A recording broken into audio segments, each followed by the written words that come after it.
Hello! Hello, hello, hello. Sorry for the late start. Nature called and I couldn't hang up. Well, today's game is not yet being captured, so just give me a minute. Oh no, don't do that thing. Come on, you know it's there. Hey, there we go. See how the sausage is made a bit. Bop. Bloop. Alright, today's game is a visual novel called Make It Last, which it seems is going to be really sweet. From what I saw on the itch page, it just looks really touchy-feely sort of kind of game. So let's look at the options. A fault for helping dyslexic people read. Oh, my cat needs food. Just a moment.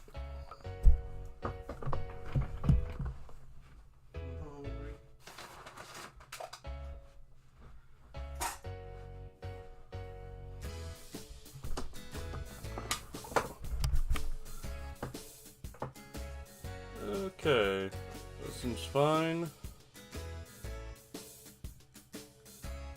Okay. As a Korean bilingual character that occasionally speaks in their first language. The index lists the words and phrases with their Hangul spelling and their English translations. Entries will be unlocked as you play the game. This game uses revised romanization of Korean converted from Hangul using this converter. Played in the Self-Care Jam 2. Features two side characters from another game, but that doesn't really matter. Oh, voice audio.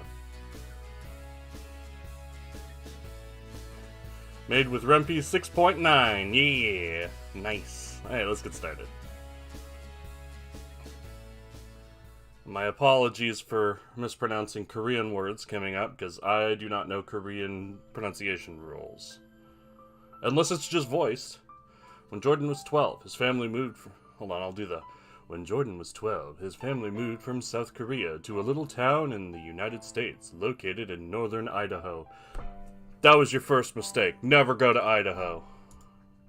When he was saying goodbye to his best friend before the move, Jordan kept thinking about he wanted nothing more than to kiss this boy. He realized that his intense feelings of friendship were mixed with an intense romantic crush. His realization had been confusing, because he never knew that he could even have a crush on another boy. Upon this realization, he looked back on his life and knew that he just never felt the same way about girls. He felt like he had broken some rule that everyone else knew, but no one ever filled him in on. When Harvey was 12, he was playing hide-and-seek with his sister. Harvey had decided to hide in his father's bedroom closet, as a metaphor. Harvey had forgotten that there were rules at the start of the game. Stay outside. Hiding in the house was off limits. You must stay in the neighborhood. Harvey had been sitting on the floor to the closet when he noticed a stack of magazines on the top of a box in the corner. The box was labeled Martin's Crap. Harvey grabbed a magazine off the top of the stack. The cover had a nearly naked woman. Harvey skimmed through the magazine. He felt grossed out by the time he got to the end.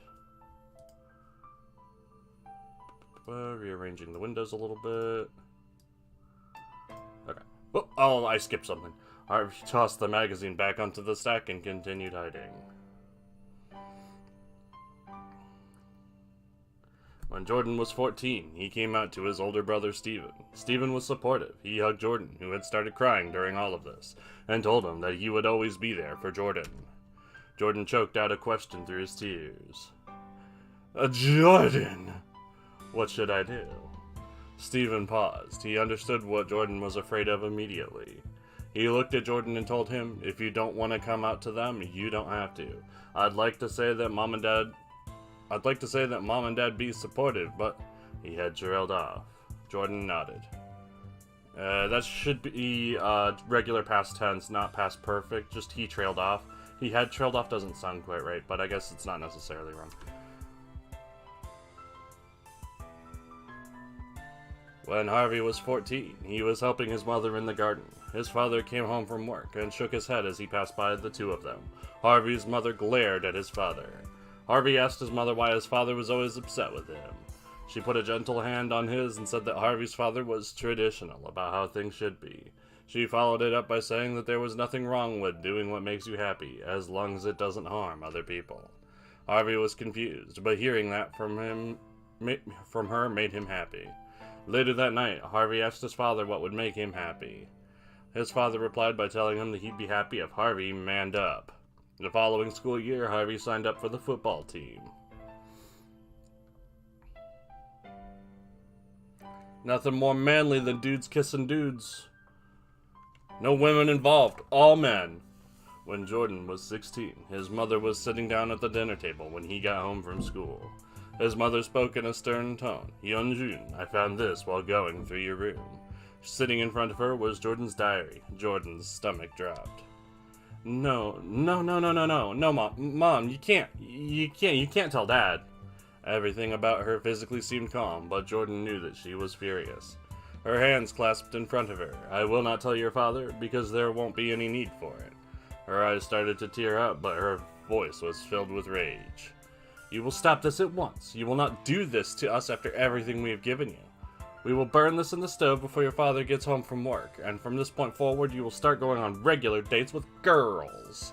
Eventually you will get married and give us grandchildren. I know you wanted to start a family, but there's absolutely no way if that's going to happen if you continue this path that you're on.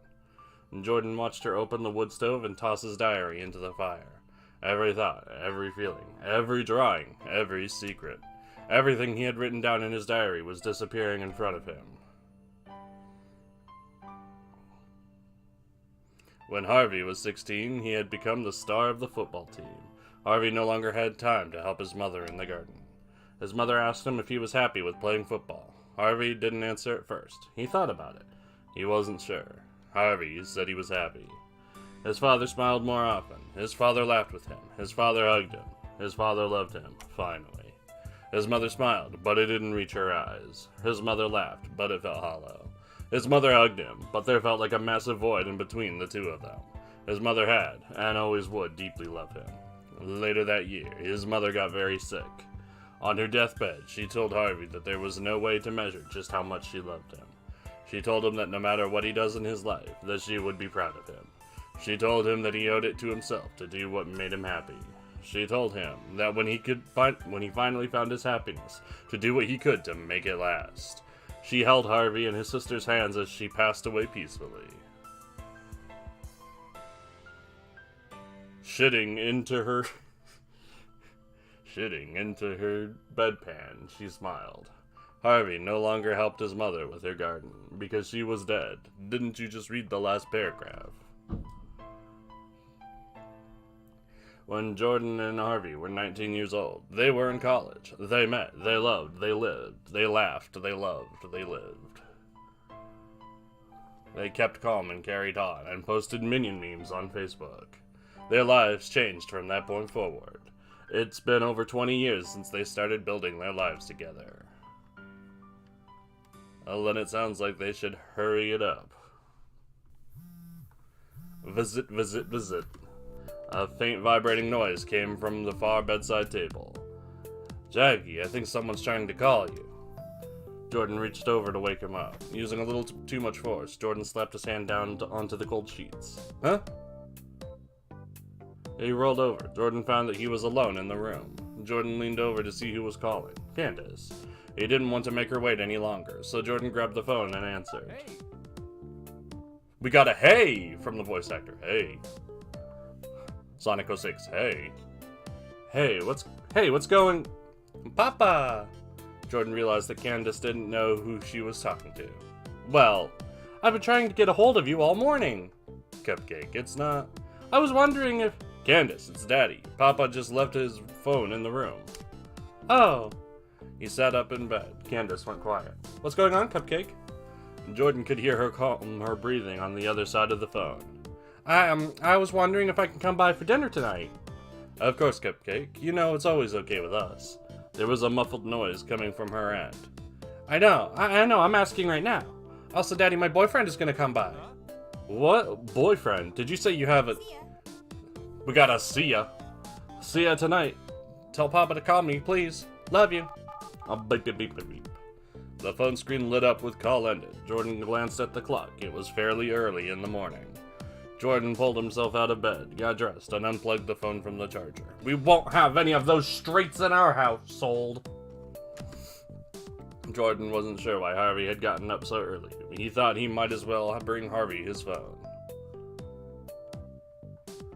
Harvey. Huh? Oh, hey, sweetie. I see you finally got up. I finally got up. It's still early. Speaking of, what are you doing up this early? Nothing. I was doing nothing. Harvey slid something behind him underneath a magazine. What was that? I don't know what you're talking about. I'm gonna make some coffee. I like these Xbox 360 dashboard people. That's what they remind me of. Sort of like, Exist Archive, Other Side of the Sky, a very obscure JRPG with really bad art. And Jordan tossed Harvey his phone. Thanks, I was looking for that. When Jordan got into the kitchen, he remembered that he needed to tell Harvey something. Oh yeah, before I forgot, Candace called your phone. She did. She did? This makes me giggle. There's a little cut in it. Whoop! Just whoop! And you answered it? Well, of course I answered it. What was I supposed to do? Ignore our daughter calling? Good point, good point. And now I'm doing the shonen protagonist thing. So, did she say anything interesting? She told me to tell you that you should call her, and that she's coming over for dinner tonight. Oh yeah, that. That? I mean, that's cool. Can't wait. What's going on with you? Harvey tried to hide a grin. He failed miserably. Nothing. He turned away quickly, unable to keep the smile off his face. He opened the fridge and spoke in a sing-songy voice. Did you want breakfast? I picked up your favorite. Harvey pulled out a bag from the fridge. Jinja, komawo. He was distracting me with food, and it was working. Harvey handed over and kissed Jordan on the cheek while he handed him the bag. You're cute. I know.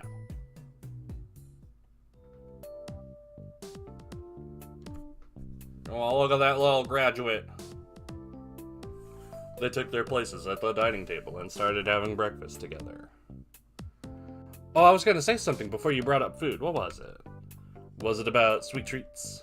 No. No limits? Nope. How much you love me? No. Harvey looked slightly hurt. I mean, yeah, that too, but that wasn't what I was going to say earlier. Well, I'm out of ideas. It'll come to me. Anyway, thank you for breakfast, Jackie. It was no problem. I was out already, so I figured why not, you know? I was having such a hard time waking up this morning. I barely even reacted to... Wait. Candace has a boyfriend! Jordan, with his great timing, yelled that right when Harvey had started taking a drink. Harvey choked and coughed up some onto his arm. Sorry, I didn't mean to startle you. She has a boyfriend? Who is he? She didn't say, but he's coming to dinner tonight. I guess we'll find out then. Candace, this better not ruin the plan. Sorry, I didn't hear that. What'd you say, Juggy? I said I hope he's a good guy. She deserves it. Jordan didn't hear what Harvey had said, but he was pretty sure it wasn't that. Harvey pushed his chair away from the table. I'm gonna run some errands. Did you need anything? Didn't you already go out earlier? Yeah, but a couple places I needed to go weren't open yet. It's my fault for not checking their hours beforehand. So did you need anything? I mean, if you're going out, there's some stuff at the grocery store you could pick up for dinner tonight. Are you sure you want to cook? You always do. I can do it tonight instead. No thanks. Plus, I don't want you burning my kitchen down again. Oh, come on. That was over 20 years ago. I got evicted. All part of my master plan. I got to move out of my cruddy apartment and find a new place with you. Yeah, wiggly eyebrows. Yeah.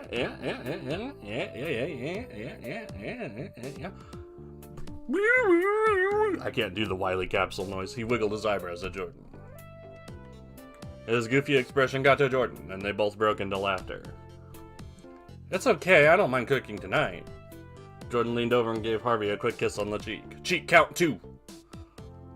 Jordan had picked up and put their plates onto the sink as Harvey walked toward the bathroom to get ready to leave. Jordan shouted to Harvey while he searched the cupboards. What are you in the mood for dinner? Harvey was brushing his teeth and his voice was muffled when he yelled back. A chicken Alfredo, I've been craving it! Sounds good. And dessert? Harvey entered the kitchen. Sweetie, you're the dessert guru. Anything you come up with will be perfect. Jordan was not exactly sure what made him think of it right then, but something came to mind. How about Esther's pie recipe? That is an absolutely perfect idea. You don't even know. Alright, I need to write down a grocery list for you. Jordan had remembered seeing a notepad somewhere around the living room. Where should Jordan look for the notebook? Where the books live, on the bookshelf. Jordan walked over to the bookshelf. What are you doing? Jordan scanned the bookshelf to see if one of them had left it there. Looking for the notepad. I think I saw it in the bedroom. Maybe check in there?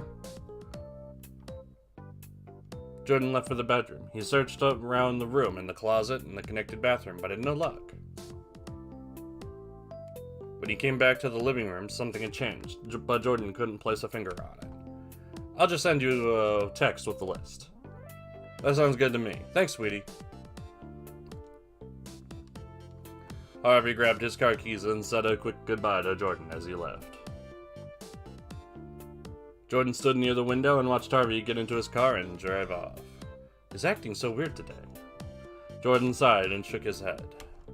Who knows what he's up to? Jordan pulled his phone out of his pocket and started a new message for Harvey. He thought of everything he could possibly need for dinner and sent him a list. Jordan's phone rang. He half expected Harvey to be calling about forgetting something, but it was actually Jordan's brother, Steven, calling. Yobeseo.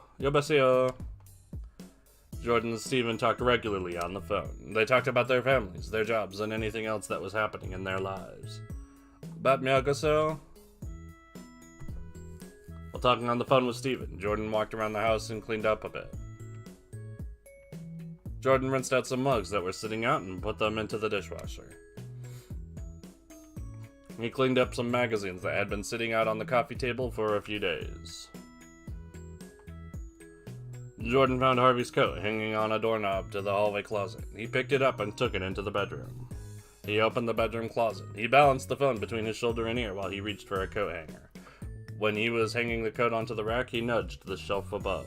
A loose box started to slide towards Jordan. The world stops. It goes into grayscale as the frames slide and the box comes closer. Reactions quicken and grab. Yeah, it's kind of right. He jumped out of the way of the box, and there was stuff everywhere. That wasn't stuff. That was stuff. Guanchana! Steven had overheard the crashing noise over the phone and asked Jordan if he was okay. Nangwanchana, Najigyum Gawadai. I'm doing my best. Oh, I'm doing my best. Jordan told him that he was fine, but he had to go. Really, my only experience with Korean is a sitcom called The Sound of Your Heart. I think that's what it's called. And the game Library of Ruina that's voiced in Korean. And everyone's so angry in that game. Jordan kneeled down and started picking up the contents from the box. This was a box full of stuff from when Harvey and Jordan had gone to college. It was filled with knickknacks from their apartments, photos, and a couple books. Put that yawn back where it came from. Jordan was putting things back into the box when he picked up one of the photos. It was taken the day that Harvey and Jordan had met.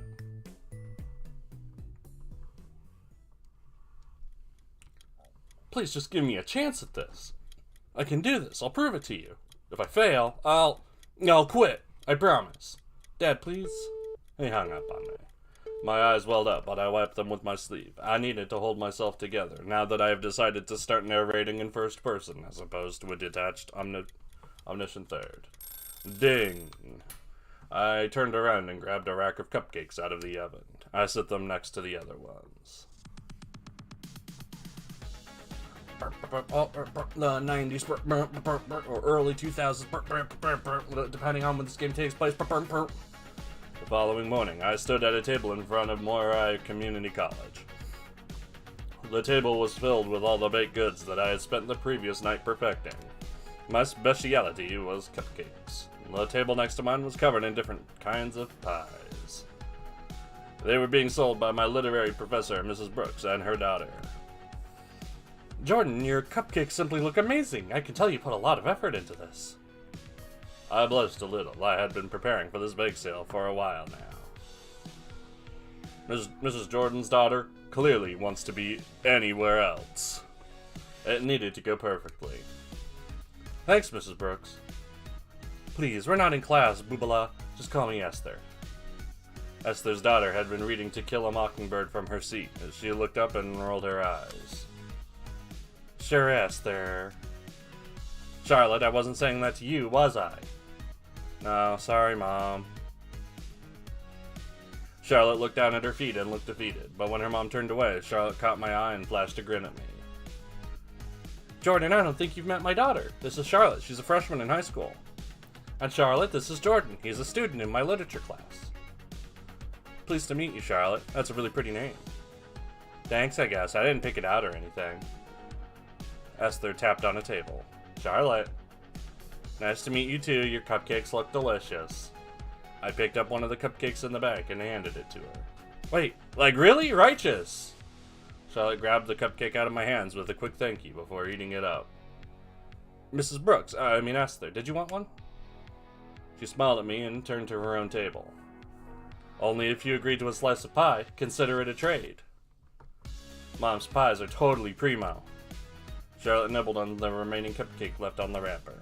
Esther and I each handed each other our desserts. We each took a bite and mused about how good they were. I'll give you my recipe. It was my mother's, but I made some alterations to it over the years. I nodded. I was grateful for her kindness. The bake sale was off to a slow start. Not many people craving sweets first thing in the morning. Charlotte had gone back to reading. Esther had a stack of crosswords to work on, and I had completely forgotten to bring anything. I'd been too excited for this event, and I forgot that it wouldn't be bustling with business from open to close. So I sat. I appreciated the little songs that the birds sang. The birds sang, "Please have sex with me. I want to have sex and lay eggs right now." La-di-da-di-da. I appreciated the breeze of the wind. I appreciated the birds' songs. We had the American woodcock. Meep. Meep. I appreciated the smiles on strangers' faces as they passed by each other. Off in the distance, our cars slid around the corner into the parking lot next to us, and interrupted the little things that I was appreciating. We could hear a large group of guys excitedly shouting to each other in the car. The car crookedly parked into a nearby space, and 5 guys piled out of the car. And then the men came out, with the fries. One of them had caught my eye. Who are they? Jocks. Charlotte, you've never even met these young men. Jocks are jocks. There's one guy named Jason bullies Howard all the time at school. I glanced over at the group. They were standing around their car. The one who'd caught my eye glanced over in our direction. He pointed at our tables. Who's Howard? No one, like, it doesn't matter. Charlotte's face turned red. She hid behind her book. The 5 guys had noticed the bake sale and were making their way over to the various stands. They continued joking and yelling to each other as they made their way through the stands. I couldn't help but watch the group. There wasn't much else to look at. This 90s styrofoam cup came up to me and said, hello. Then he turned from his friends and our eyes locked for a brief moment. He smiled. My face heated up so quickly that I was sure if I wanted to, I could set the world on fire. Set the world on fire. My eyes darted away to find something, anything else. But the way that his cheerful smile reached his big brown eyes was etched into my memory. Excuse me, I'm an attractive man, and you? He had walked up to my table. How much are the cupcakes? They're 75 cents each. I avoided eye contact with the man as he thought about the price. He had to have noticed how much I was blushing. I could see Esther smile at me from her table. Did she know? I'd like to buy one. His hand reached into his pocket and handed me $1. Keep the change. Thank you. That's really kind of you. He gave me another smile. It was interrupted by his friends rushing up to him. Two bumped into his shoulder, one stood a couple feet away, and the last one jumped onto his back. He was obviously not expecting this. His body lurched forward under the force and he lost his footing. It felt like slow motion as he tumbled towards me, toward the table, toward the poor innocent cupcakes. The man looked surprised and scared. Esther reached out. Charlotte glanced over her book with a look of horror on her face. I stood there, unable to move. And then suddenly everything sped back up. His body crashed through my table, breaking the legs. Cupcakes flew everywhere. His body laid in the center of the mess. His friends had backed up. They were speechless. The man who had jumped onto his back started to run to the car. "Oh, cheese it! I'm busted!" The others followed, leaving their friend behind. The engine revved and they drove off without a second thought. Esther and Charlotte rushed to help the man who had fallen through my table. "I miss you, cupcakes!" But I was having trouble thinking. I wasn't there. I was stuck in the memory of the phone call from last night. I told him I'd quit. I thought there was no possible way I could fail. I thought that this would be a great way to get my name out there. And now everything laid on the ground around me. Everything was ruined. And he was laying in the middle of the chaos. "Sir, are you okay? Does it hurt anywhere?" The man pulled himself into a sitting position. He was covered in so much frosting. He reached over to rub his shoulder. "I'm fine, eh?" He glanced around at the cupcakes all over the ground and let out a gasp. "No, oh, for the love of... oh, no." He rushed to his feet and leaned over to me. I still hadn't moved since he gave me his money for the cupcake that he bought.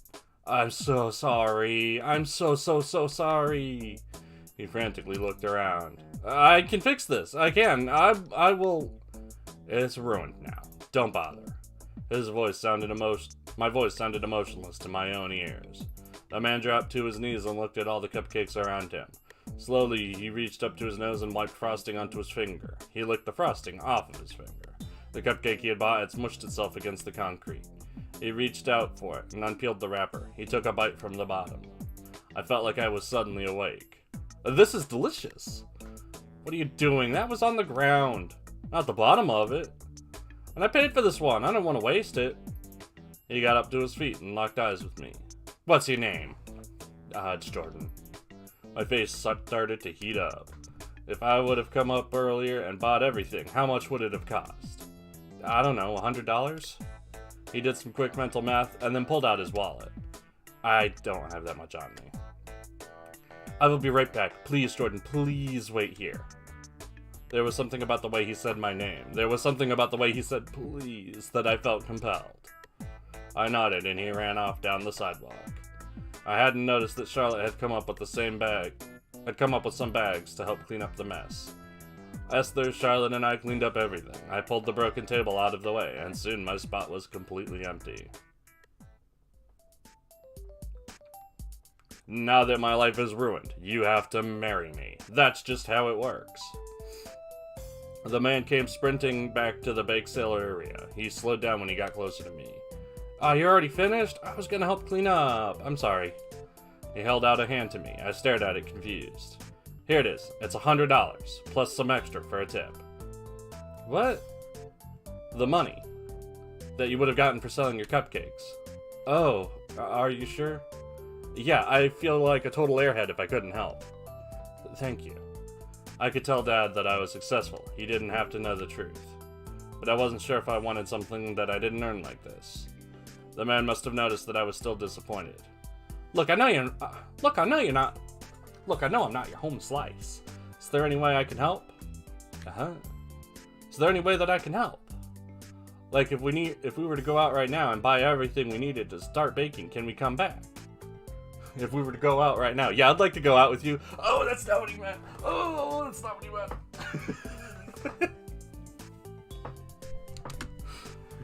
"You would lose out on a large section of the day. I think it'd be worth it." "Wait, you mean like bake everything again? Everything?" "Why not? I don't have the money to get everything. We can use this money. And what if I can't finish baking all of this before it's over? What if I lose?" "Well, we can't lose. We can't lose because heroes never lose." Oh. Yeah, and get this guy's help. Hopefully keep him out of trouble and not knock over everyone else's tables. He blushed. I'm so sorry about that. I think you should do it, honey. You really think so, Esther?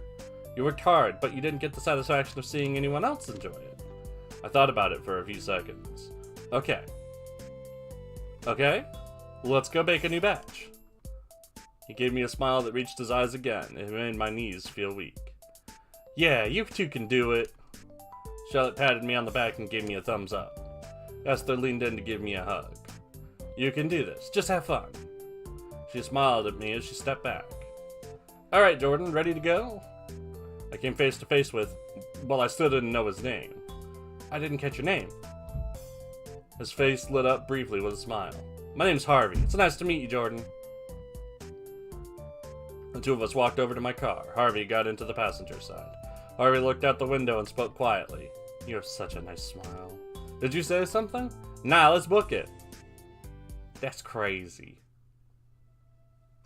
It didn't take us long to get Vintage Market. It didn't take us long to get Vintage Market. We didn't speak much on the way there. Harvey followed me around the store and helped me search for all the ingredients needed. Where do you live? I gave Harvey the address to my apartment building. No way! What? We live in the same building! We do? Yeah, that's so funny. I've never seen you around. I thought back to try to remember if I had seen Harvey around. I was lost in thought and hadn't realized that I stopped. Harvey hadn't either. He bumped into me. His body felt so warm. Oof, I'm sorry. He backed up and moved off to the side. You smell really nice. You're pretty. Huh? Did you say something? Oh, it was nothing. Just talking to myself. He glanced away quickly. We carried the groceries out of the store and loaded them into the back of my car. We both got back into my car and made our way to the familiar apartment building.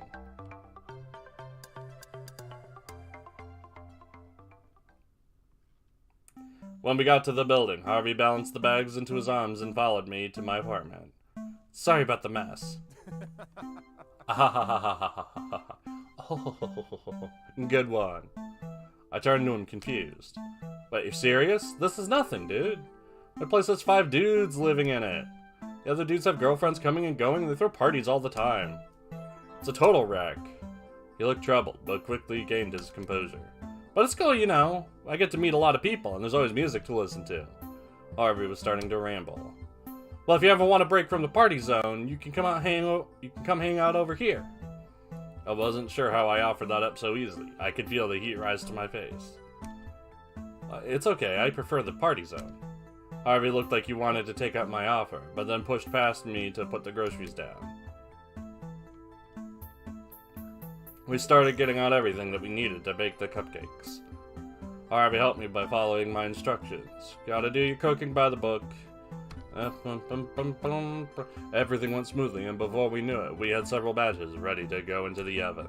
I started on working on the frosting, and Harvey went around the corner to relax against the couch. We each had our roles to play.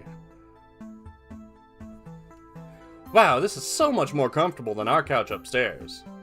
Yeah, I barely get a chance to relax and use it. Yeah, then again, I sleep on our couch, so it's lost its cushion a long time ago. Why do you sleep on the couch? 5 dudes, remember? I'm just lucky I'm not sleeping in the bathtub. Nice teddy bear, by the way.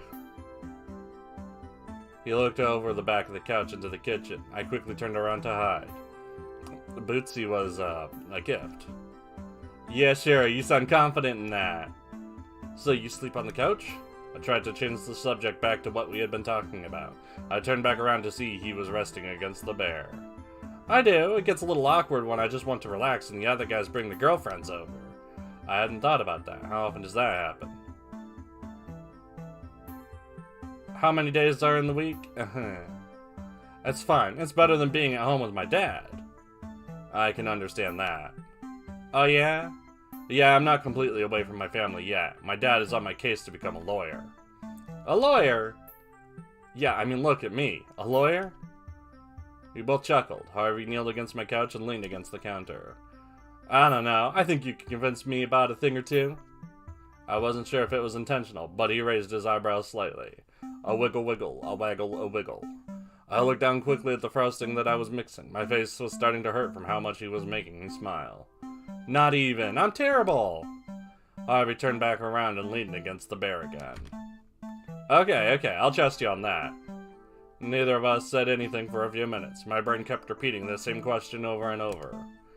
You mentioned your roommates, but do you ever bring back any girls, even if it's just to hang out?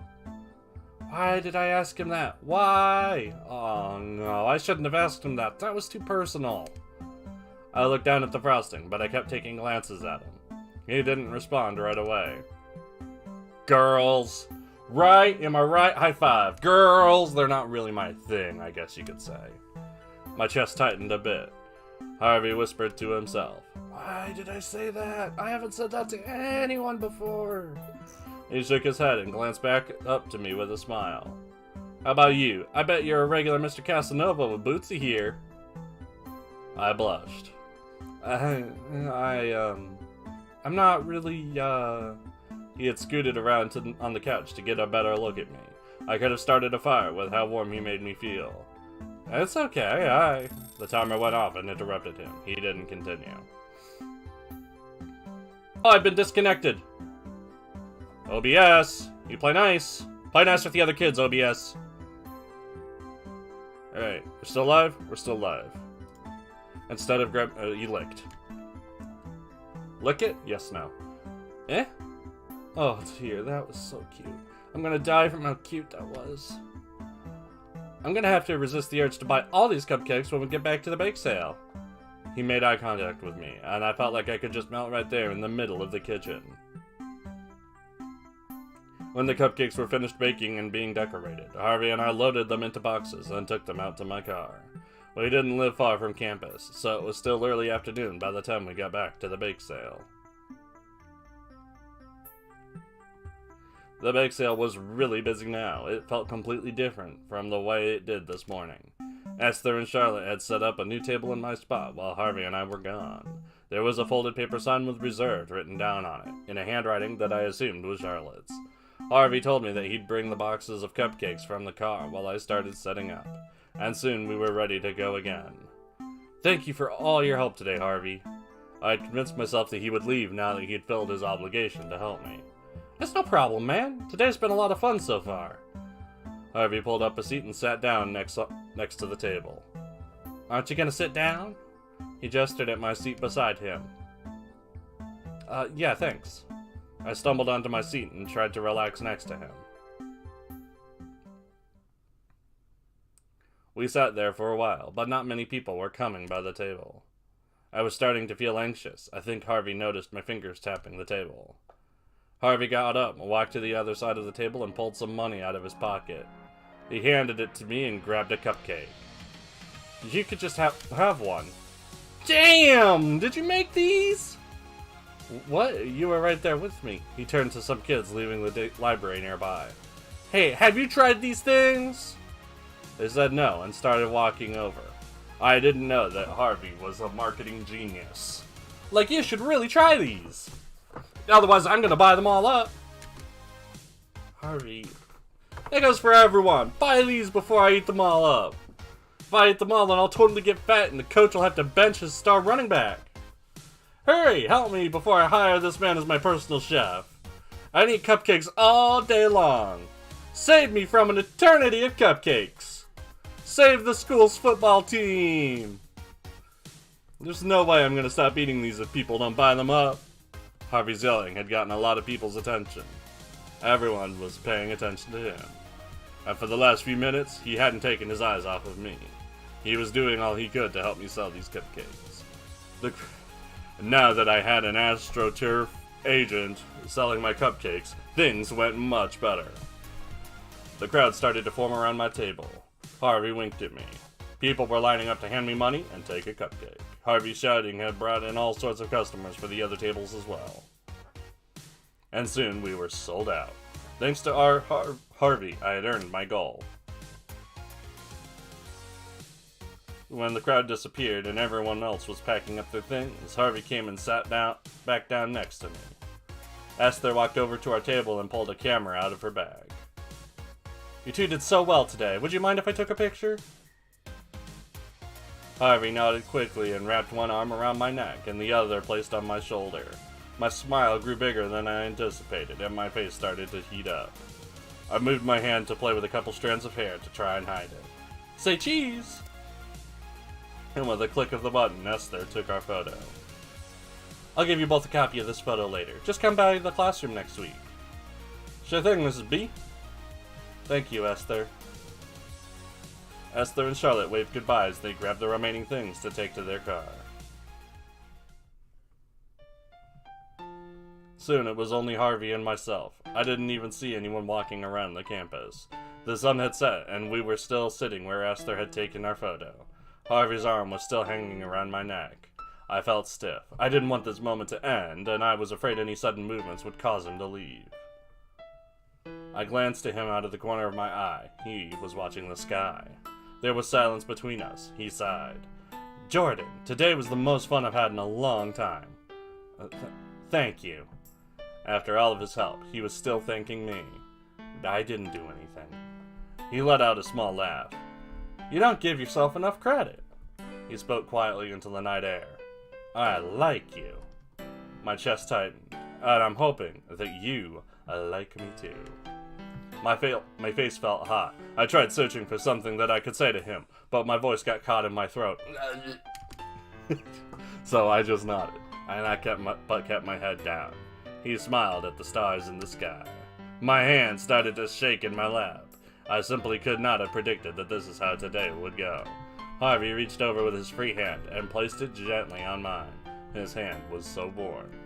"I want to stay here with you. I don't want this moment to end." Harvey took his eyes off the stars in the sky and turned his head to me. "I'm gonna do my best to make it last." My hands stopped shaking. My eyes locked onto his. "Harvey?"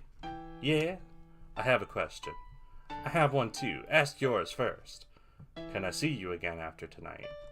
Harvey blushed. How is it possible for someone to be this cute? "I'd love that." "What was your question?" "Can I kiss you?" I felt like my heart would stop. I nodded again. He closed his eyes and leaned closer, his forehead pressed against mine. I instinctively shut my eyes as well. His breathing was shallow. I could smell the flavor of the frosting on his lips. His lips. His lips were close to mine. He had gotten so close, but there was still a gap between his lips and mine. Smooch! And slowly I leaned in to fill the gap. Our lips met, a brief and sweet peck, afraid to be something more than it was. I pulled back gently and opened my eyes. I watched him open his. His smile reached his big brown eyes. My heart fluttered to my chest. Harvey opened the front door with his arms full of grocery bags. "Sweetie, I'm home." Harvey heard a noise from the bedroom. It sounded like Jordan was putting something into their closet. "Joggy, that was quicker than I thought it'd be." Harvey thought about how tired he was from running his errands. It felt like I was in that line at the grocery store for ages. I ended up rebagging half the items when I was putting everything into the car in the parking lot. Oh no. You would not believe it, but I got the same cashier from the other day. The one that wouldn't stop putting on stuff on top of the bread. I swear he has it out for me. You'd think that one of these days he would learn. Sorry, Joggy. Jordan grabbed a bag from Harvey's arms and took it to the kitchen. When he came back, he noticed Harvey was heading back outside. Jordan started to follow. "Do you need help with everything else?" Harvey blocked the door. Nope, nothing that I need help with out here." Jordan stood back and eyed Harvey. "Seriously though, what's going on?" "No, you can't see my secrets!" Harvey glanced away from Jordan. He found it extremely difficult to keep things secret when he looked into Jordan's eyes. "I'll tell you later." Jordan reached for Harvey's hand. "Harvey, tell me. Come on, just tell me, come on. I can't right now, just trust me. Please, Jordan?" Jordan sighed. He pulled Harvey's hand up and kissed it lightly on the back. Okay, I trust you. I'll start putting away the groceries. Harvey locked eyes with Jordan and smiled before Jordan disappeared into the kitchen. Harvey opened the door and went back outside. He grabbed a few groceries out of the back seat and brought each bag inside. Let me just yawn while I say that. And when he was finished, he opened the garage door and parked the car inside. Harvey grabbed something small and put it inside his pocket.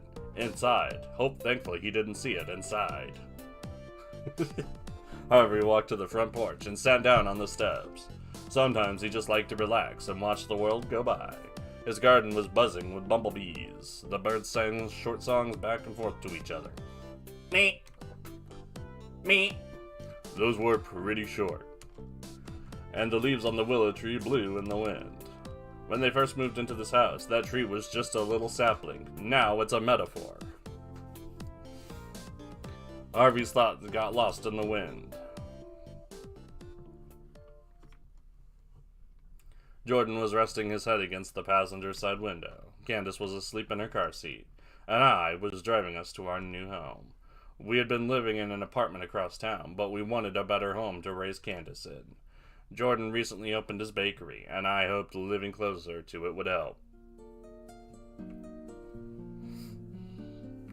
He's still wearing those styrofoam cup shirts, but now he also has a hat. I turned onto our new street. I gently nudged Jordan. Sweetie, we're here. Jordan's eyes fluttered open. He lifted his head from the window and looked at me. How long was I asleep? A while. I dropped by your brothers on the way here. You did? Why didn't you wake me? I thought you needed the sleep. You've been exhausted lately. Plus, he said I shouldn't wake you. Oh, okay. Jordan smiled as he gently pressed his forehead into my shoulder. I pulled into our new driveway. Home sweet home. Jordan unbuckled his seatbelt and turned in his seat to look at Candace. Hey, Cupcake, are you ready to see your new house? Candace smiled at the soft tone in his voice. We got out of the car. Jordan picked Candace out of the car seat and we walked up to the front door together as a family.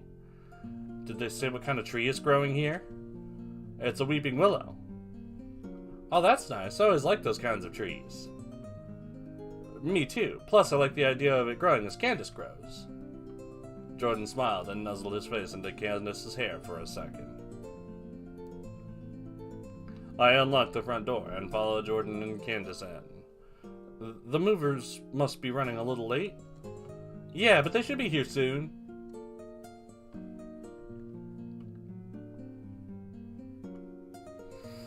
We walked around the house, taking a tour of our surroundings. When we were upstairs, we heard the doorbell ring. Jordan handed me Candace, and I followed him down to the front door. Hello? Yes, I'm Moneybags McMoneyson. As you can clearly see, I have money. An elderly man with a British accent, and I'm British, was standing at the front door. He had something behind his back. Hello, I'm your neighbor from down the street, and I just saw you two drive up. I thought I'd come by and give you a warm welcome to the neighborhood. A steaming pile of dog shit. He pulled out a cake box with the logo Sweet Treats written on the box. I chuckled as soon as I saw the logo and nudged Jordan with my knee. I'm glad I brought this over. You must be a big fan to have a hoodie for them. And Jordan played with a strand of his hair and smiled. Actually, I own the bakery. Oh, really? You don't say. But ever since it opened, my wife and I have been there every other weekend to buy something. Wow, thank you. That means a lot. I'm glad you liked my desserts so much. I'm not sure. Did you still want the cake, even though it's from your place? Sure. Thank you so much for bringing over something for us. It's no problem. The man looked back at Candace and I. I stiffened slightly. I still wasn't sure how new people would react to our little family. I don't believe I've introduced myself. My name is Reginald Sly. Reginald Money Sly. I think my grandson Jackson might be around your ages. I felt my body relax a bit. Jordan reached out to shake Reginald's hand. Hello, Reginald. My name is Jordan Min. Your grandson is Jackson Sly. I think he was a couple of grades younger than me in high school. He was always a nice kid. Reginald smiled. Over here is Harvey Chapman and our daughter, Candace. Jordan nudged me in the arm and lifted the cake gently. I'll go put this in the bedroom. Jordan leaned over and kissed me on the cheek before he walked away. Wow, isn't she just a little bundle of cuteness? Candace buried her face into my shoulder. Reginald chuckled. Candace did the wiggle that she did when she wanted down, so I bent over and sat her on the ground nearby. I reached over and shook Reginald's hand. Nice to meet you. Nice to meet you, too. I like your suit. That's kind of you. I have quite the collection of bright suits.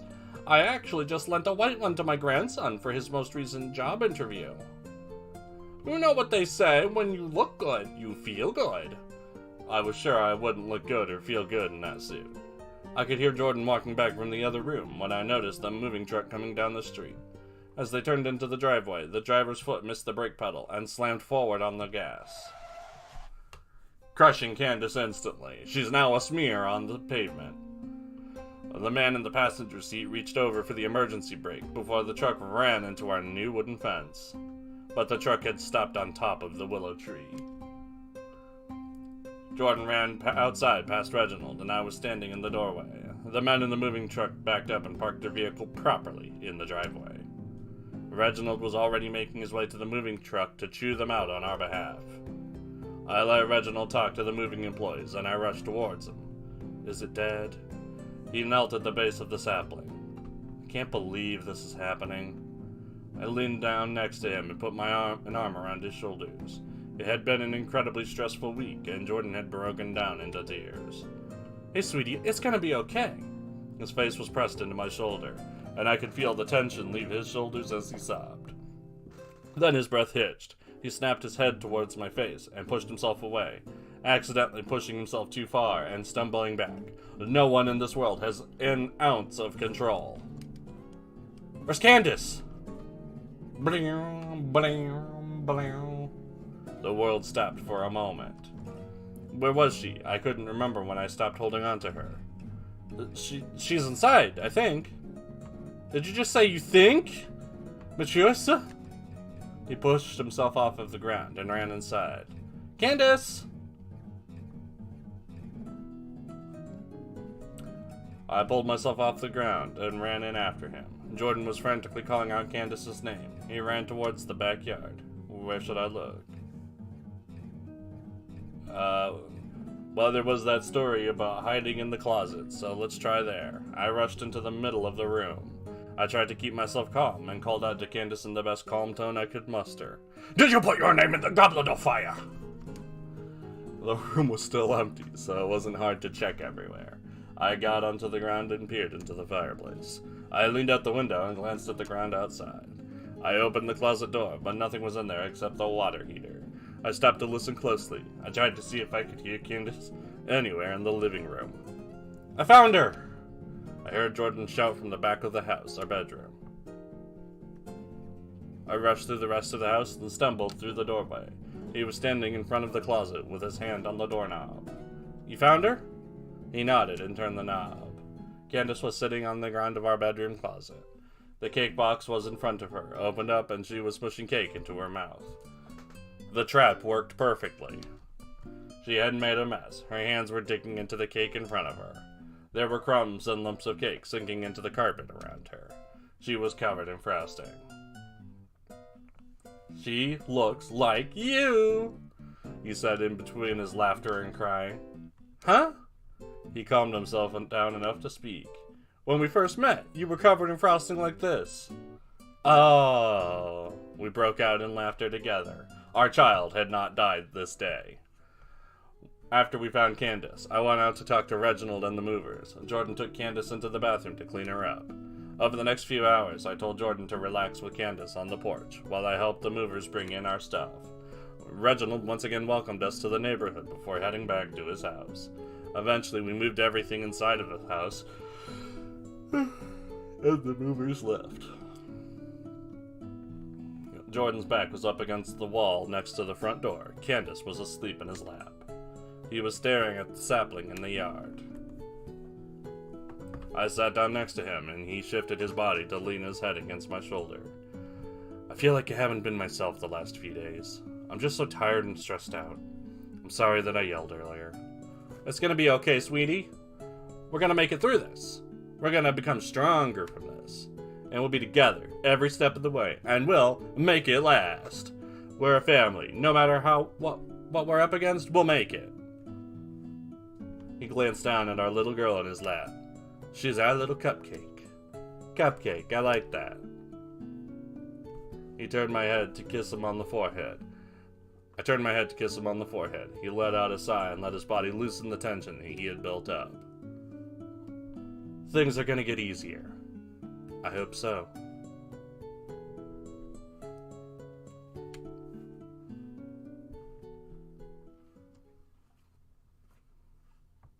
And then the Hallmark original movie sparkles showed up around us, and we knew it was gonna be okay. Wumpatha. A car door slammed in the driveway. Harvey looked over to find Candace getting out of the car. Hey, what'd I say about slamming that door? Haven't even had the car for 2 months and she's already trying to break it. I think you meant to say, hello, my beautiful daughter. It's such a treat to be in your presence on an important day as this one. Harvey laughed and walked over to give Candace a hug that would lift her off the ground. Hey, Cupcake, thanks for coming over today. Harvey set Candace back on the ground and smiled at her. And what's this about a boyfriend? Candace straightened herself up. Yes, Papa, I brought... Oh, come on, he's not going to bite. Candace yelled at the car. Well, I might bite. Woof! A young man got out of the car and chuckled nervously. That's a good one. Candace's boyfriend looked over the top of Candace's car at the two of them. Candace stiffened while she waited for Harvey's reaction. Hi, Mr. Chapman. Oh, hey, Jess. I didn't expect to see you here. How's school going for you? Huh? Oh, it's fine. Things are good. Candace relaxed a bit. This was going better than she had expected. Cupcake, I didn't know you were bringing Jess along, too. I'll have to let Jordan know that we're going to have another one for dinner. What? Although I really wish you didn't bring so many people to dinner tonight. I don't want it to ruin anything. Candace rolled her eyes. Good one, Papa. Harvey scratched his head. Is your boyfriend not coming? What are you talking about, Papa? Jess is my boyfriend. Oh. Harvey didn't say another word. He just turned around, walked up the steps, went inside, and closed the door behind him. And then disappeared into his own sphincter out of cringe. Entered the cringe singularity and disappeared. Well, that could have gone better. Should I go? I think I should go. No. Trust me. They're gonna love this, please.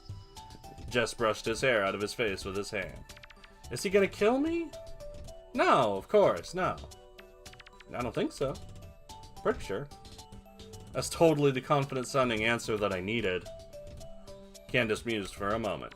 I mean, if anything, you'll just teach me how to do it, and then I'd kill you. Jess put his hand into his jacket pockets. Really not winning me over here, sunshine? Well, you're gonna have to get over it. No one's gonna hurt you, sugar. Candace walked around the car and grabbed Jess by the hand. She pulled him to the house.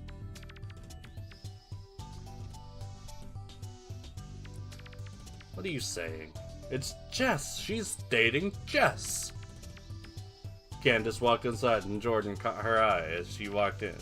He gently pushed Harvey out of the way. Hey, Cupcake. Jordan nudged Harvey in the side with his elbow. Be cool, Joggy. Hey, Daddy. Candace ran over and gave Jordan a big hug. Jess followed Candace inside. The dinner smells great, Mr. Jordan? Jordan smiled with a pained expression on his face. Jordan is fine. Just call me Jordan. Speaking of dinner, it's almost ready. Jess, why don't you help Jordan in the kitchen? Are you sure?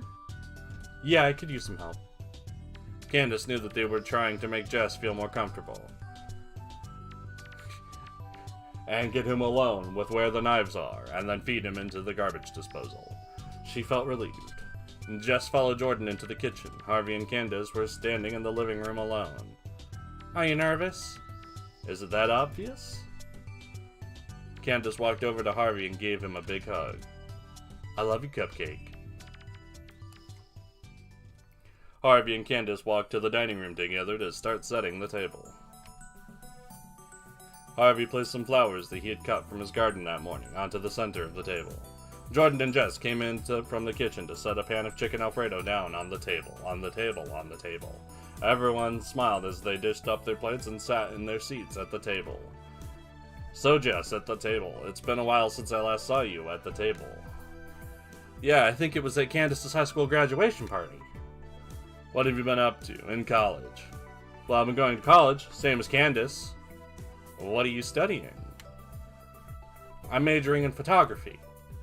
Oh, that sounds nice. What about a job? I work part-time on the weekends at a radio station. Oh, tell me about... So how are your parents doing, Jess?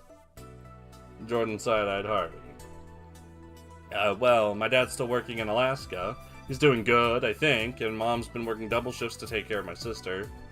Harvey opened his mouth to ask another question, but Jordan nudged him with his knee. How's your sister doing? She's doing good. Elena won the spelling bee last week.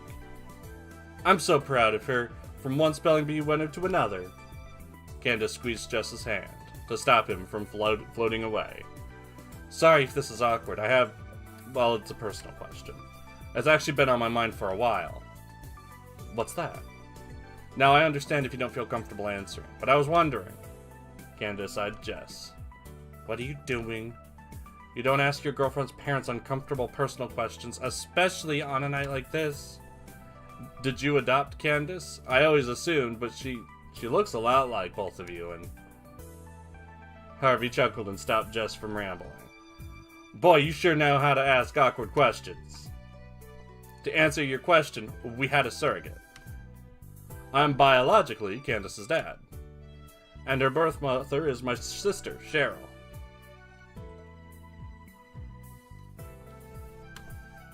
So you see, on my birthday, Cheryl had us over for dinner. She offered to be our surrogate and egg donor. Apparently she'd been thinking about it for a while. We both wanted to start a family, but we hadn't looked into it that much. After she asked us, we went home and researched it, and we agreed. Jordan got a little teary-eyed. We were gonna have a baby. Harvey and Jordan both smiled at Candace.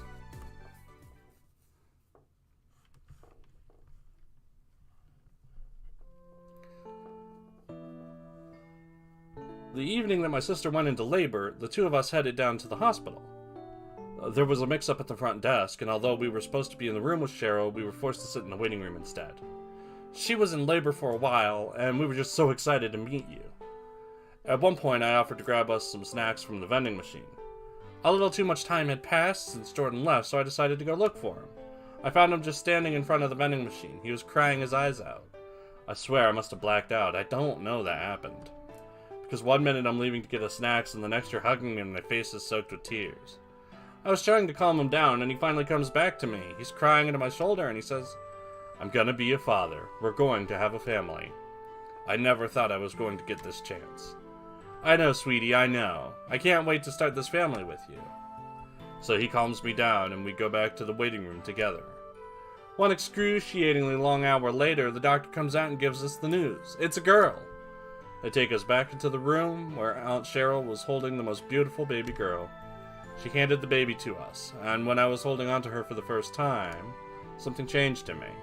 Rationally, I knew that we were having a baby, but I don't think I truly realized it until that moment, the moment I held her in my arms. Everything around me faded away. It was just Jordan, Candace, and I, our new family. I soaked that moment in. I knew without a doubt that this was my life, but I still couldn't believe it. I was so happy, our new family. I held you for what felt like an eternity. It felt like an eternity for me, too. He wouldn't let her go. Eventually, Cheryl's husband grabbed his camera. He took a photo of our new family huddled up together and crying. Although Candace wasn't crying for the same reason that we were. She was a baby. She liked to cry. You get it from your dad. Jordan laughed and wiped away the tears in his eyes. It was an emotional time for me. And right now, I just love you all so much. The room grew suddenly quiet as Harvey and Jordan silently enjoyed their memories. Papa, Daddy, can you tell me the story of when you first said I love you for the first time?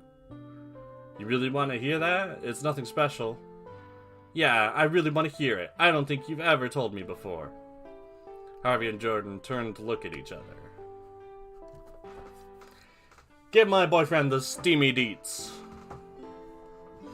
That was a long time ago. Yeah, we were probably right around your age.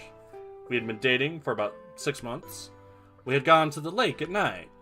I had wanted to get away from campus and my apartment and look at the stars. We were lying there, just watching the stars in the sky.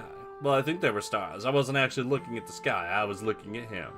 I tried to think about other things, but I love him. I love him. I need to tell him that I love him, which is playing on repeat in my head. It was starting to get cold outside, and I tried not to shiver. But trying not to shiver doesn't really stop you from actually shivering. I felt him shiver, so I took off my... And I felt him shiver, so I took off my coat and laid it on top of him like a blanket. And suddenly my chest felt like it exploded. I can't put it into words. I just blurted it out. And I don't have the jacket on me in this picture. Saranghayo. Of course, he blurted it out in Korean, so I was like, what'd you say? Sorry, I'm only starting to understand the alphabet. I don't quite know what the words mean yet. And then he blushed. Oh god, it was so cute. It means I love you. And then he blushed, and that was cute. I didn't know how to react at first. I remember thinking something along the lines of, he beat me to it! I was gonna say it first. As well as, I love him, I love him, I love him! Why haven't I said it yet? He was waiting for me to say something, anything. So I got it out of my head. I brushed the hair out of his face and looked him in the eyes. I love you too.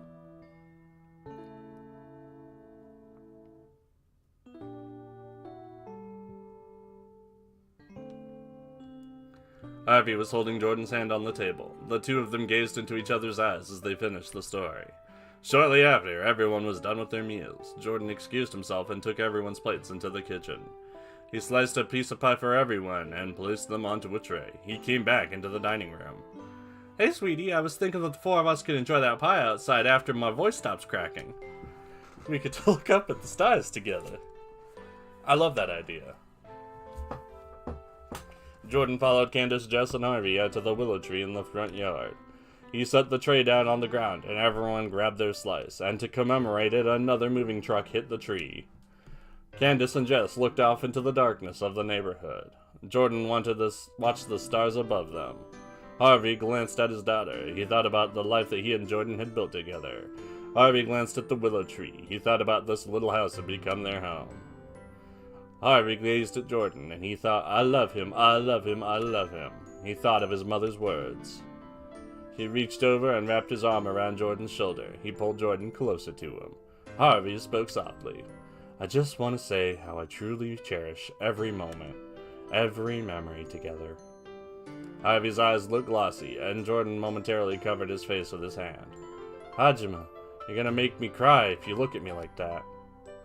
Harvey grinned at Jordan. He reached his teary eyes. Candace winked at Harvey while her and Jess distanced themselves a bit from Harvey and Jordan. Because it was supposed to be Candace and Jess's date, but these two lovebirds just do not know how to quit. Harvey looked surprised when Jess pulled out his camera and got into position to take photos. He gave both of them a heartfelt smile. Harvey took Jordan's hand and pulled Jordan up onto his feet.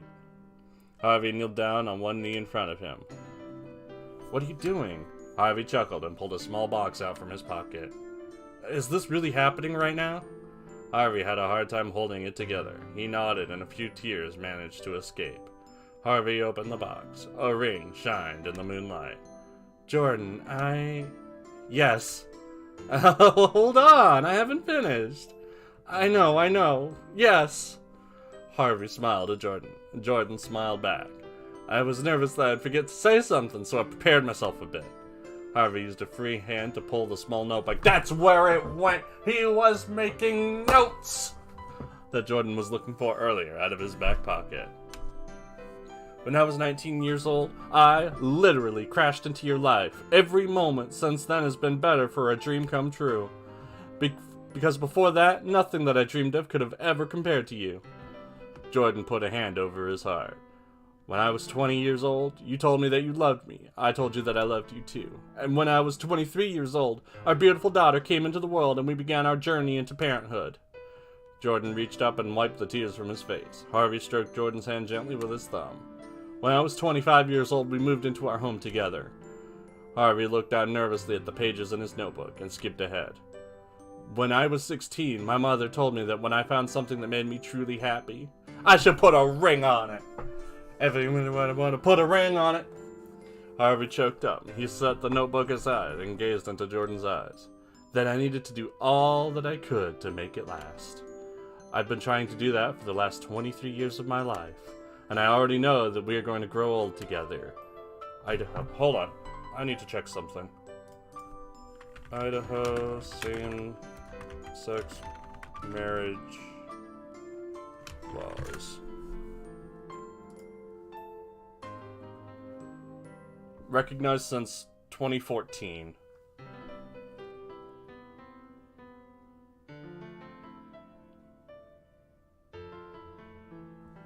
Yeah. So, depending on when this takes place, like if this takes place in and around 2014, there could be... Whoa! How'd I do that? I knocked something down. So yeah, they could have been together for quite some time, depending on when this takes place, without same-sex marriage being legal. Why haven't you proposed to me? Because it's illegal, my homie! We already know that we're going to spend the rest of our lives together. But now we can finally make it official. Jordan's heart stopped as he took a deep breath through his tears. So I'd like to ask you something I should have asked you a long time ago. Oh, shit, son! Let's ruin this moment in Korean. Min Hyunjun Narang Jolhonhye Jule. Harvey leaned in and whispered to Jordan. This is when you're supposed to say yes. Jordan nodded. Yes, yes, yes, yes, yes, of course! Oh, fuck me. 당신은 나에게 무척 소중하죠 하여 사랑해요. Harvey grinned while Jordan reached his arms around Harvey and pulled Harvey closer to Harvey and to hug Harvey. There's a lot of... I've been making that joke without explaining it. There's a lot of instances where the same word is repeated over the course of a couple sentences. That's something that an editor like me would be able to get, and I'd be like, let's replace that with a pronoun. Or let's replace that with a synonym. Just a little, it's just the little things, you know? It's the red marks you get back when you hand in your creative writing assignment. It's not wrong, but it could be better. They rocked from side to side while they were embraced. After a few seconds, they pulled apart from each other. Harvey fumbled with the ring box in his hand. Harvey held onto Jordan's hand as he slipped the ring into his finger. They cried as they looked at the ring briefly together. Jordan reached up with his left hand and pulled Harvey in close. And then Jess is cheering from the background. Woo-hoo! You go! Their foreheads pressed against each other, and their eyes were closed. Harvey let out a happy sigh. Jordan felt Harvey's built-up anxiety fade away from him. Their lips were close to each other. Smooch! Slowly, Jordan leaned in to fill the gap between them. Their lips met. Jordan kissed Harvey. The ring on his hand shined in the moonlight. Harvey felt his heart fluttering in his chest. It's the kind of thing I fuss at students about. It's really noticeable when you read it as a third party, too. Like, when the subject and object are the same, or the subject and direct object are the same word. Like, ooh, that doesn't feel right. Like, if you were saying that in real life, just speaking, it might happen because, you know, speaking's hard. But you would probably feel weird while doing it. Like, it would come out and then you go, what did I just say? Or like, Let me try that one again.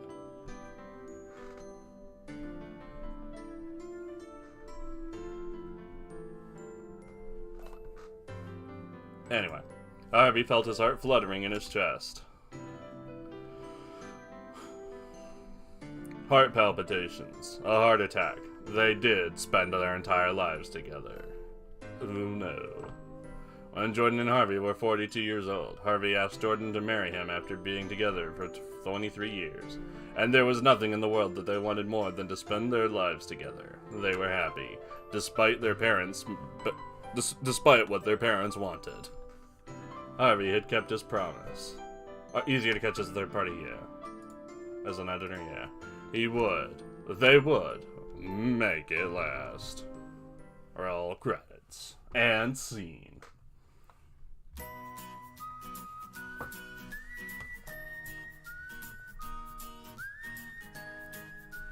So,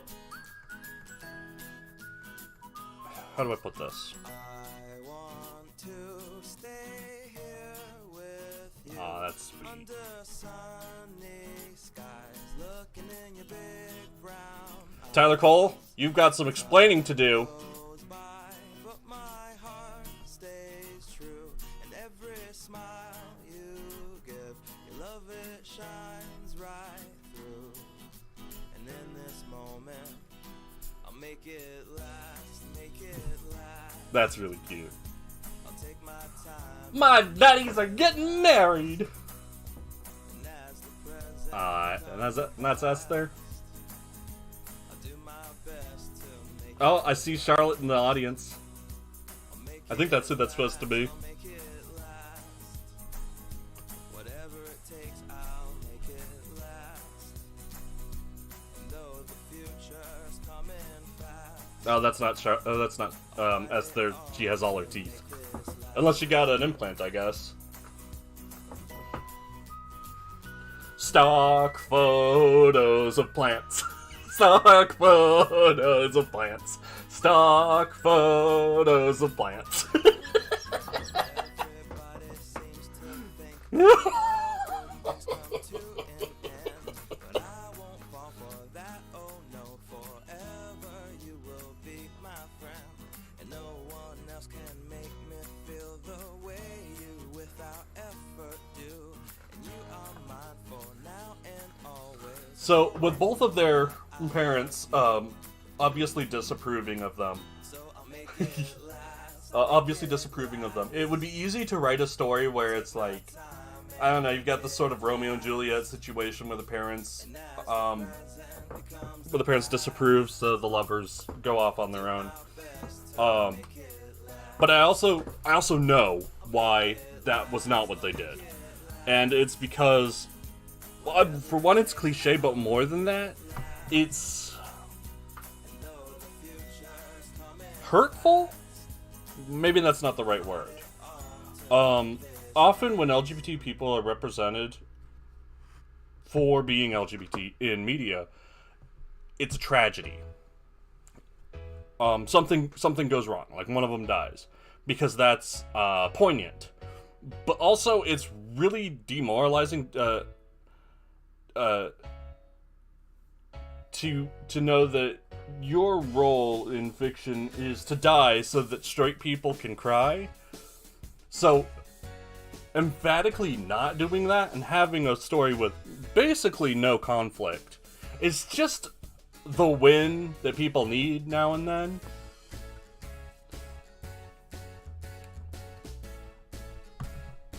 This is something that's been starting to come up more lately.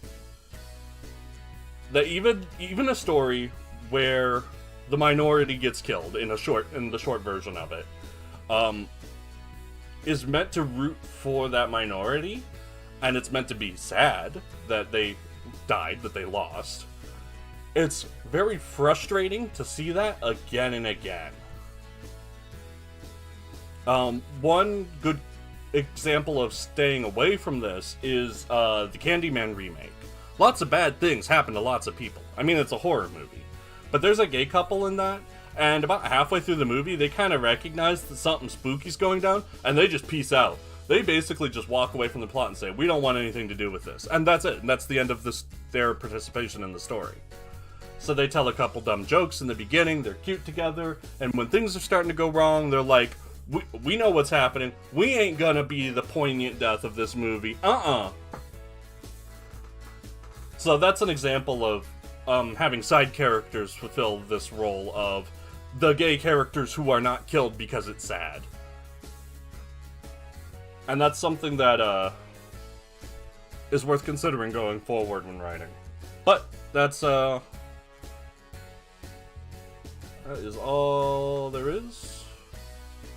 There might be some slightly different ending. Just hit credits again. Don't need that. So that's all there is. Tomorrow's the off day, I think. Been kind of hiccups. Losing track of days. And then after that is Widget Satchel, or polar opposite of this. This Hallmark feel good love story. Widget Satchel, you're a weasel collecting things, and you want things because you're a weasel. So that's for Sunday. I'll see you then, and there will be more Voltage Genesis next week. Greg won't let me